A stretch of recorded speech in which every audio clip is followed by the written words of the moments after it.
Good morning and welcome to Gana shot. Gana shot में आप सबका स्वागत है. And today we going to talk of Pinaka. It's the deadly midfielder in battle. Well, you know, the other day I was going through Twitter and I came across this. It says MOD eyes approval for 1,000 guided Pinaka rockets with 90 kilometers strike range. Well, it unleashed a lot of things in my head, and I'll come to that. I have a long association with Pinaka, and I'll explain that to you and how this has come about. People think everything happens in a jiffy. It doesn't, and it takes a lot of investment and time to make this a success. You know, I, and I just browsed the net to see that there are a lot of people who want this weapon system, including Armenia, France, Spain, a lot of these Southeast Asian countries, right? And I said, yeah, it's time I discussed it. Day before yesterday, I spoke of BrahMos 800. Today, we'll speak of Pinaka. Because why? This is a weapon system which is underrated and has gone under the radar. And today, I'll explain the philosophy behind my thought process of explaining Pinaka to you and how important Pinaka is to our system. And people don't understand it. Everyone measures it in terms of range. That's not the way to look at it. Okay, I call it a midfielder, top midfielder. What does a midfielder do? The midfielder attacks when required. He's with the attack, with the attackers, right? And if that doesn't working, he's back with the defenders. He's making the play. He controls the midfield. And ask any footballer, ask any hockey guy. He says, look, you control the midfield, you control the game. Okay? That's the thing. Who are the top midfielders? Why I'm saying this? I'm trying to prove a point through sport. The thinking has to be dynamic. Top midfielders, who are the guys on the top, from the top right, Socrates, come down, Diego Maradona, come further down, Zico, to the left, Ruud Gullit, Zinedine Zidane, Michel Platini. These are the top midfielders the world has seen and more. I mean, there are Bobby Charlton and Iniesta and, all those. I mean, I can keep going. Luka Modric. So I can keep going, but I wanted to prove a point. It's the midfielders who make the game, who make the play, who make the difference between success and failure. And these chaps are all successful midfielders. And in Pinaka, we have this midfielder. Not many countries have it. Let me also tell you. Not many countries have it. And I'll explain to you how this Pinaka can function as a midfielder with a little more imagination. Look, this is Pinaka. Okay. As you can see it's got 12 pods. To give some specifications, it can fire 12 210 mm rockets. So what is 210 mm? Very, very, very lethal ammunition. Okay, it gives you the capability of putting submunitions. It gives you you can put 3 or 4 multiple warheads into it and all that. So it gives you that flexibility. It's got space. 210 millimeters is space. Okay, and it's a long rocket, so you have space to put what you want. You can do guided systems. Yeah, all that.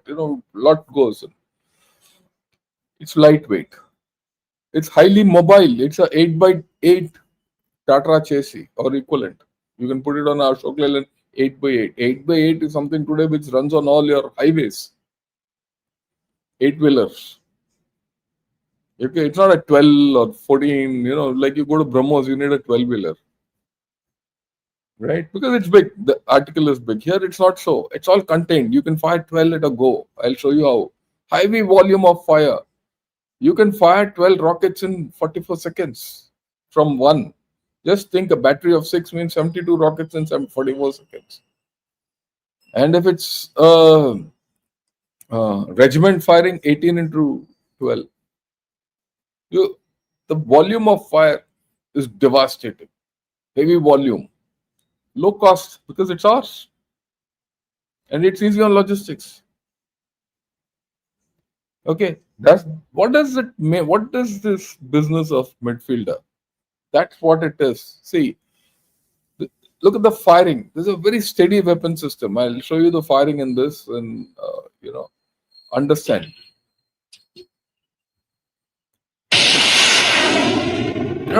And you can count in this how many. This is just about three rockets. In how many seconds they're all fired, and you find that later on. I'll show you another clip where the rocket comes out very steady in this. That's the beauty of this rocket. Okay, this is only three rounds. Okay, but more importantly is this. In Mark 1, the first version of Pinaka had just 37 kilometers. The Mark 2 had 55 kilometers of range. The Mark 3, not I made a mistake, it's the Mark 3, which is today, which is being spoken of 80 to 120 kilometers. It's actually now people are talking, it's about 90, but it has the capacity to go up to 120. I'll explain this. It's a guided rocket. So even now, you have three varieties of rockets. It gives you flexibility. But let me go back into history. Did it happen overnight? No, it didn't. I go back way back. I have a long association with this Pinaka. This was way back in 1988. As a young major, I was posted in a project Prithvi and Pinaka. I was in Prithvi, another friend of mine was in Pinaka. We used to exchange notes, references, all that. Prithvi took off in IGMDP. This lagged. At that time, we were looking at a system which would give us about 45 kilometers of range. We were looking at, a Russian variant. At that time, it was, I think, BM11 or something like that, which had a range of 45 kilometers. Somehow that didn't catch anyone's imagination and we couldn't do, and it lagged and all that. We didn't have the technology. It was just an imaginative start with no real fundamentals. The ARD made something, it didn't progress. Prithvi took off. Prithvi was completely indigenous. We had the logic behind it. Dr. Abdul Kalam was very good. So he made Prithvi a success and Pinaka lagged. At that time, it was not even called Pinaka. I mean, it was called Pinaka, but not in the way we. Pinaka lagged. It lagged. 88 to 2000, it lagged. Nothing was happening.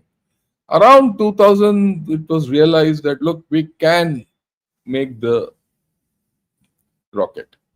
But then what about the ground support systems? We had no this thing. So that was when, people talk of Atmanirbharta very glibly today. At that time, people said, let's go and start privatizing. Okay.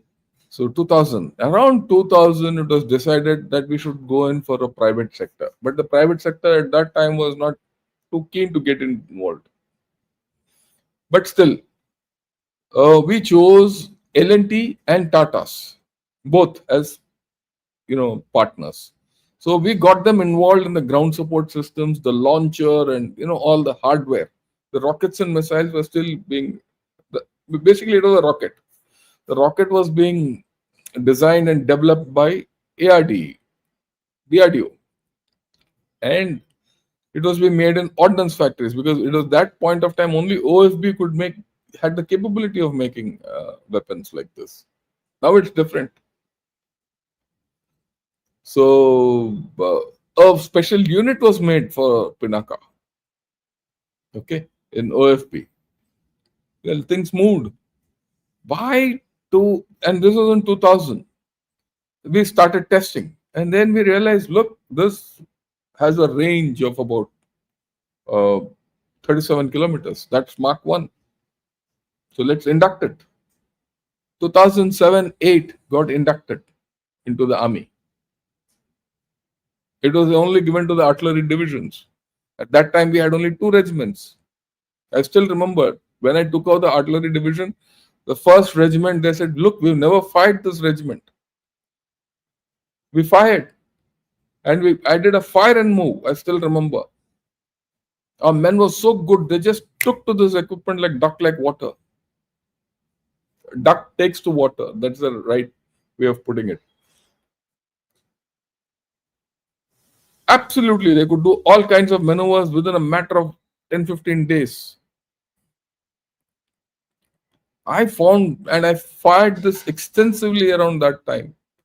I found it a very good weapon system. I found it, I fired it with guns, I fired it with others, everything mixed, alone, super. I said, look, this is something which we have to take forward. Great. Really great. And then the first two regiments were inducted. And then after a long time more, two regiments were inducted. Now these two regiments, one was made by L&T, one was made by Tatas. The ammunition was made by OFP. Actually speaking, both these launcher systems are completely different, but it didn't matter. Go ahead with the whole story. Enable private sector involvement. We came up. Then got inducted, the regiment got stabilized, the order for the second regiment, that is at that time around 2011-12, we were looking at 4 regiments, got through. Then something funny happened, right? I wouldn't say something funny, something very significant it was. The ARD came up with the case bonded propellant. When the case bonded propellant came up, it was a different propellant. It was a different engineering of the propellant. It was the same propellant, but built, the range increased to 55 kilometers. So I still remember the director of ARD at that time, and I had just taken over as the DGRT. He came to me and said, "Sir, this." I said, "Yeah, I want to see this firing." So we went to see this firing at Pokhran. Beautiful firing. It had a problem. Problem was the no accuracy. It would land 1.5 kilometers away from the target. I said, no, that can't be done. We have to fire accurately.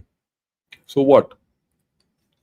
So we went to RCI, went to Dr. Satish Reddy. He was then the director of RCI. I said, look, we need this guidance. You're the guys who do, I had an association with RCI because of Prithvi, because my exposure in Prithvi. And that was a time when RCI was just coming when I was there. But now, of course, RCI is a huge complex. Go to Hyderabad, you find it. So I said, give any guidance to this. I don't mind. I want some guidance which gets this rocket on to the target, anywhere near the target. He said, sir, capital idea. We have the capability. You have the ARD has already got a rocket. We'll go ahead with it. So then what happens? We started the development.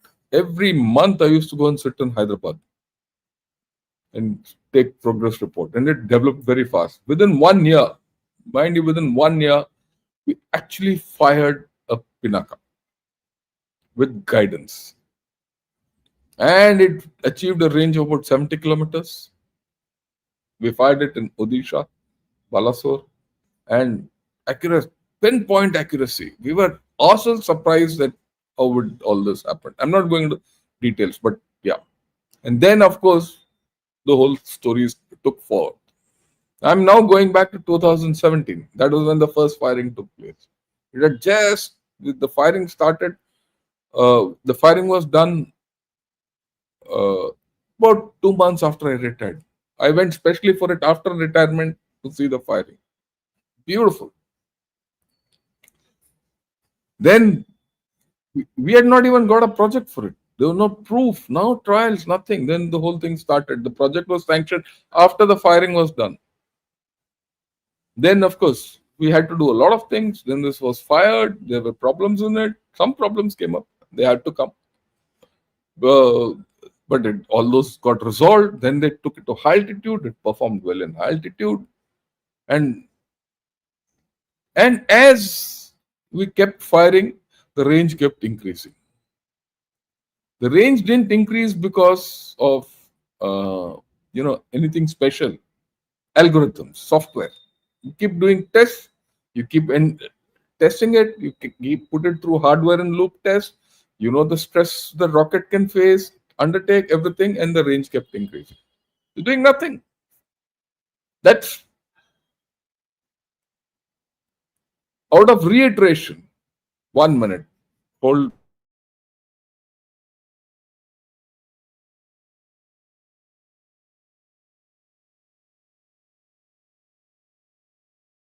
Okay. So we had to reiterate and do things and everything, and then the range has now increased to 90 kilometers.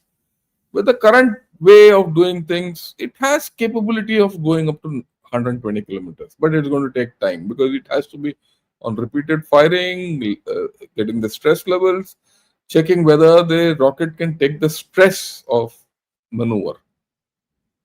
Because it's like a missile.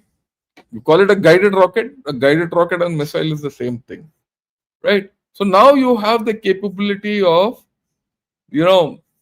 this rocket firing at three different ranges. It can fire at 37 kilometers, it can fire at 56 kilometers, and it can fire at 80 to 120 kilometers. Mind you, all these three are different rockets, they're not the same. So the equipment has become versatile. In the process, we also increased the number of regiments.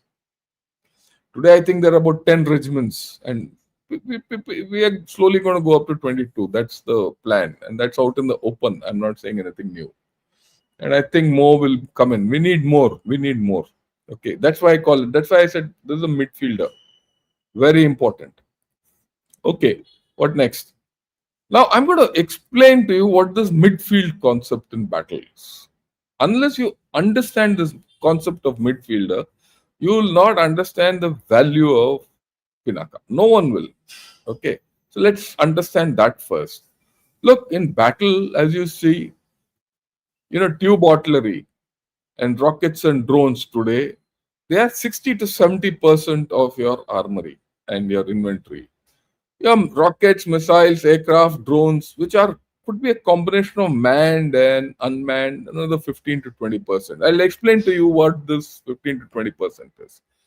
And another set of missiles, aircraft, and drones which can go deep, another 15 to 20%. Approximate, this is how a mix is.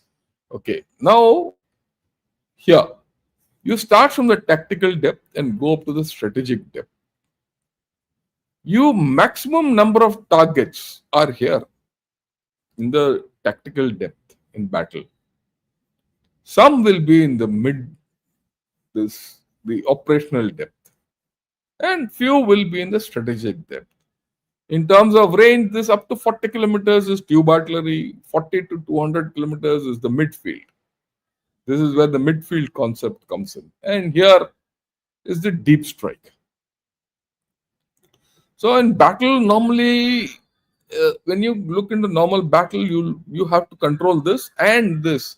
And of course, you have to control all three, but the bulk engagements take place. If you look at it, the target and ammunition mix, it keeps going down, narrower, narrower, narrower. You need maximum flexibility here. And, here you have to zone on high accuracy, minimum collateral damage and all. But here it's the other way around. So if you see this, you need something here. Now, where does no, let's look at where does Pinaka fit in? Okay, I'll come to that a little later. Okay, this is the middle. I'll explain to you a little later where does Pinaka fit in and all that. Okay, now the point is this. Much of my ideas I got from this system which you see here. What is this system? This is the ATACMS, ATACMS of USA. Now that can fire a 300 rocket, right? Look at this. This is a guided rocket with the fins or 80 millimeter rocket. Yeah, yeah. Which is otherwise we know as HIMARS, High Mobility Artillery Rocket System. The HIMARS has got two varieties of ammunition. That's why it's very flexible. That is why the Ukrainians wanted it. And that is why it was used extensively in the Russia-Ukraine war. And the Americans were initially very chary of giving it. They've still not given the 300-kilometer range. So they've got one ammunition which fires 50 miles, that's 80 kilometers, another which has a range of 300 kilometers. This is the one with the 300 kilometers. If you see, it's a guided rocket. Okay, right. See, this is a 300-kilometer version which has a right. Actually, this was the one which prompted me to say I need a guided rocket. But 120 kilometers is less. You need more. You need more. And you need a platform which you can cover the entire battlefield with variants. In fact, I call this the Pinaka model. What is the Pinaka model? You exploit technology in this model and get 5 systems. The first 3 we already realized. Up to 120 kilometers guided. I say it's 120 kilometers guided, though it's only 90 kilometers which has been tested and established so far. I suppose in a year or 2 or maybe 3, they'll go up to 120 kilometers. Because like I said, it's an iterative testing which is required to be done.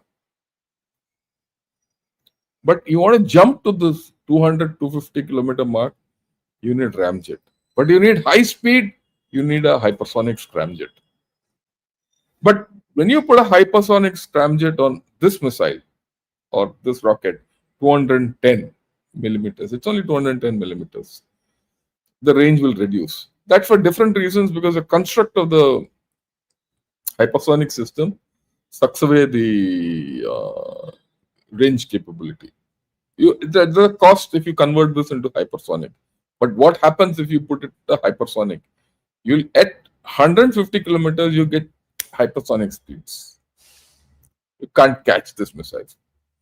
As it is, you can't catch this rocket because its radar cross section is small. 210 is very small, and volume of fire is so high that you can't intercept it. That's the beauty of this missile. Okay. Now let me get back to this. We got back to that firepower mix and we talk of the midfield concept. Look at this. Yeah. When you use the Mach 1, right? That is Mach 1 and Mach 2 with about 50 kilometers range. You use it in this zone. So you're defending tactical targets. So you are back. Like a midfielder who's now fallen back to defend the system. Right? Then the current one, which gives you 80 to 120 kilometers, gives you which is guided, gives you the midfield. You control the midfield with this. And how you control the midfield, I'll tell you. And then when you get this ramjet thing with 250 kilometers, then you are in the attack mode in depth. Of course, it is with others. It's not. So you will have a system which can play the defending role, the midfield role, control the midfield, and you can attack. That's and all over one chassis and tremendous flexibility. And when this happens, I don't think any other country will have this, because that's the way we've evolved.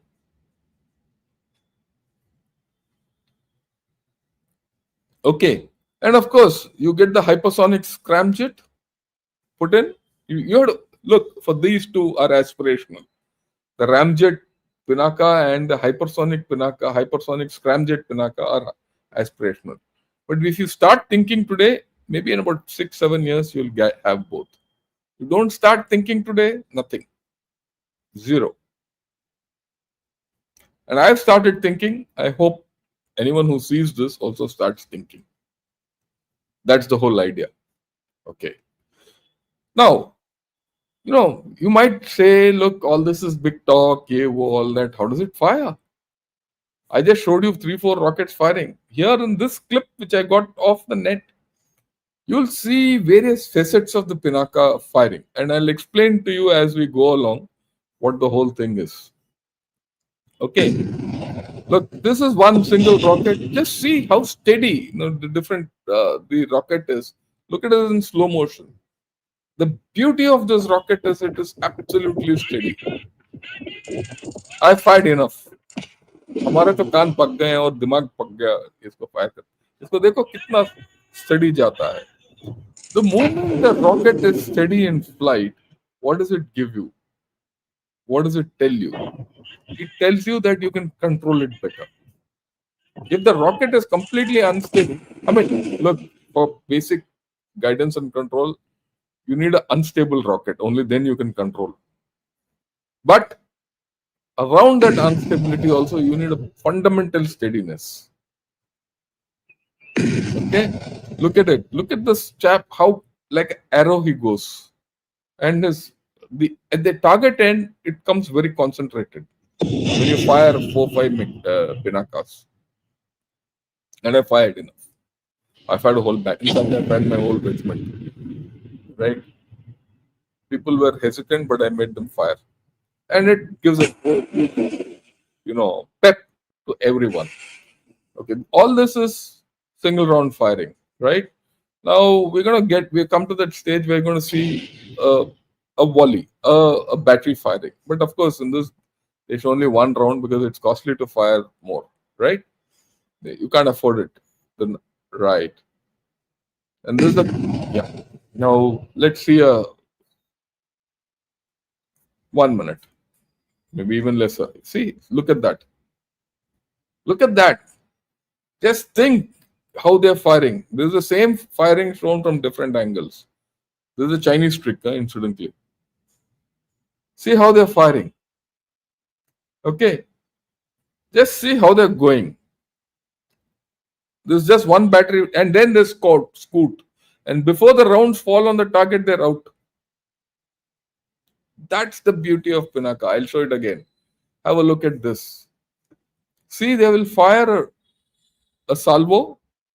This is a salvo firing taken from different angles, right? And then after the salvo firing, they scoot before the rounds fall on the target. They're out of that area. They can scoot out. That's the speed at which you go and fire a Pinaka. So what happens is you prepare the area, you go, park, fire, and out. Shoot and scoot at its best.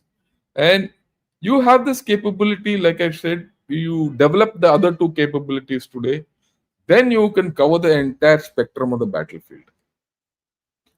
Okay, this is a high altitude firing, again, which I picked off the net. Have a look at how steady this firing is. And this is probably the one which they fired in Leh, because this is right. And what I came to know is that just see how beautifully and steadily this rocket is going in high altitude. We talk of Chinese pioneers and all. Well, dekho yaar. I'm sure, I hope the Chinese see this. This is what is getting them. I hope the Pakis see it. Pakis ka साथ तो एक killer है ये. See how it's going. You can still make out absolutely steady. Right? Okay. Next. Yeah, there's another angle of that firing. 3, 2, 1, See that.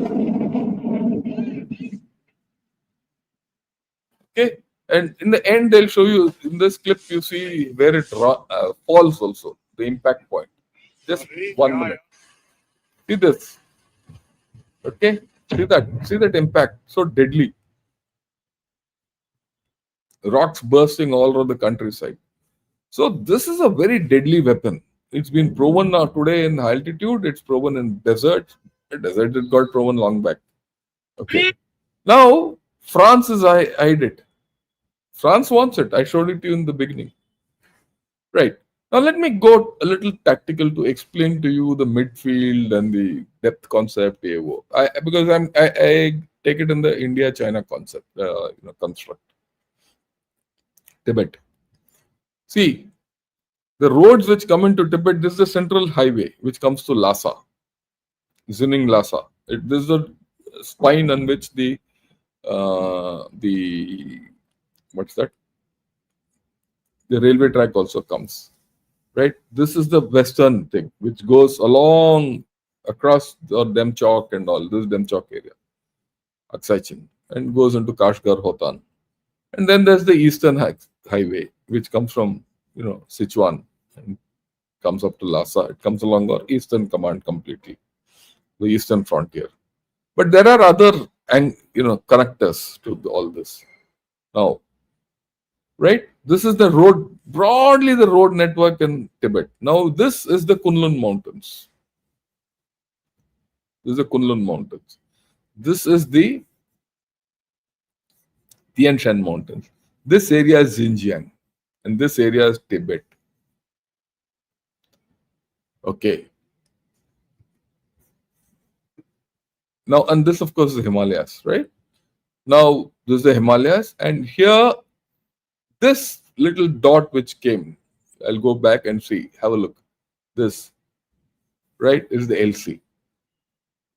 Now, along the LC, what do you need? You need tactical control. To control this line, you need midfield control. That some places this road is as close as 30 kilometers. Some places about 70 kilometers. Some places 80 kilometers. So you put Pinakas there, you'll be able to control this road. You can take Pinakas up forward. And if you get the 250 kilometers thing, you are able to start hitting this area in depth. And this is where he has to come into Aksai Chin or up to here, Lhasa. Because what happens in altitude, you get extra range. That are not factored in so far. So this Pinaka becomes a deadly midfielder. You want to strike deep, you can. You want to strike close, you can. You want to strike in the midfield, you can. Tactical, operational, and strategic depth in the battlefield. All from one platform. So the operational commander, the div commander or the core commander has the capability of doing what he wants from one platform deployed front. The enemy doesn't know what's going to hit him. And this is here. Just think of Pakistan. Pakistan, you cross the Indus line beautifully. So that's the thing. So with these ranges, you can control virtually the entire thing. You get high volume of fire, it's cheap, all that. Right. Now, this is the existing Pinaka, which is the guided rocket. Okay. In this, if you change this the modified to the propulsion system needs to be modified into a ramjet, then you get a range of up to 200 to 225 kilometers. It will go up to 250 eventually. But that is something which we have to start. If you start the thinking today, thinking is there. You start the whole project today, in about 4-5 years, you'll realize it. Realize it, we will. Okay. Right. This is, of course, the Pinaka which was paraded. I still remember when the first time Pinaka was paraded on the Republic Day, I was the DGRT. I felt so happy. We have to understand, today is a battle of rockets and missiles. It's a rise of rockets. Rockets are being used as a geopolitical tool of coercion by China and North Korea. We've seen rockets and missiles in conventional role in Ukraine. Even in Taiwan, right? By China firing. When Nancy Pelosi came, they fired 11 missiles. And then Iran-Israel war. Various. Now, the rockets and missiles have come to dominate. They provide an effective alternate to the Air Force. Then we have seen Hezbollah, Houthis, Hamas. They've used it as these non-state actors have used it as a tool of power. And now, Op Sindoor, we saw it as a conventional precision strikes to ensure that Pakistan waves a white flag. That is why whenever I talk of rockets, in my thumbnail you'll see a Pakistani running away from the Pinaka or the BrahMos or whatever. Right? That's how it is. And then look at it. What's the advantages you get out of rockets and missiles? Nothing new, but I'm going to reiterate it. You have enhanced ranges. They are outpacing tube artillery and aircraft. Right? You can't fly an aircraft over Pakistan, but you can shoot a Pinaka across. There's no defense against a Pinaka. If that volume of fire is coming, there's no ID system which can intercept it. Anyway, you can't detect it at that speed. You combine with the drones and AI, and then of course you threaten in every corner of the battlefield. Other day, our defense minister said, we will now cover every corner of the battlefield with BrahMos. Yes, of course. But you add these others, which indigenous options we have. And we're not now talking of strategic systems. We're just talking of conventional warfare. You're in a different ball game. You can generate strategic maneuver. You enable non-contact warfare. And escalatory controls are kept down. I mean, my view, we should have used it in Balakot. Balakot, you didn't have to fire. We don't have to fire. We didn't have to send aircraft. We could have just fired Pinakas. Just 60 kilometers from the LC. Right? It's cheaper. It's not complicated. You don't have great systems. You flexible. It's very light on training. You train a set of people on one rocket, everything else is through. For him, it's only another variant of ammunition. And hypersonics. The day you get hypersonic in the battle, at the tactical level, see how things change. There are more. You can use, dual use space technologies for mass production.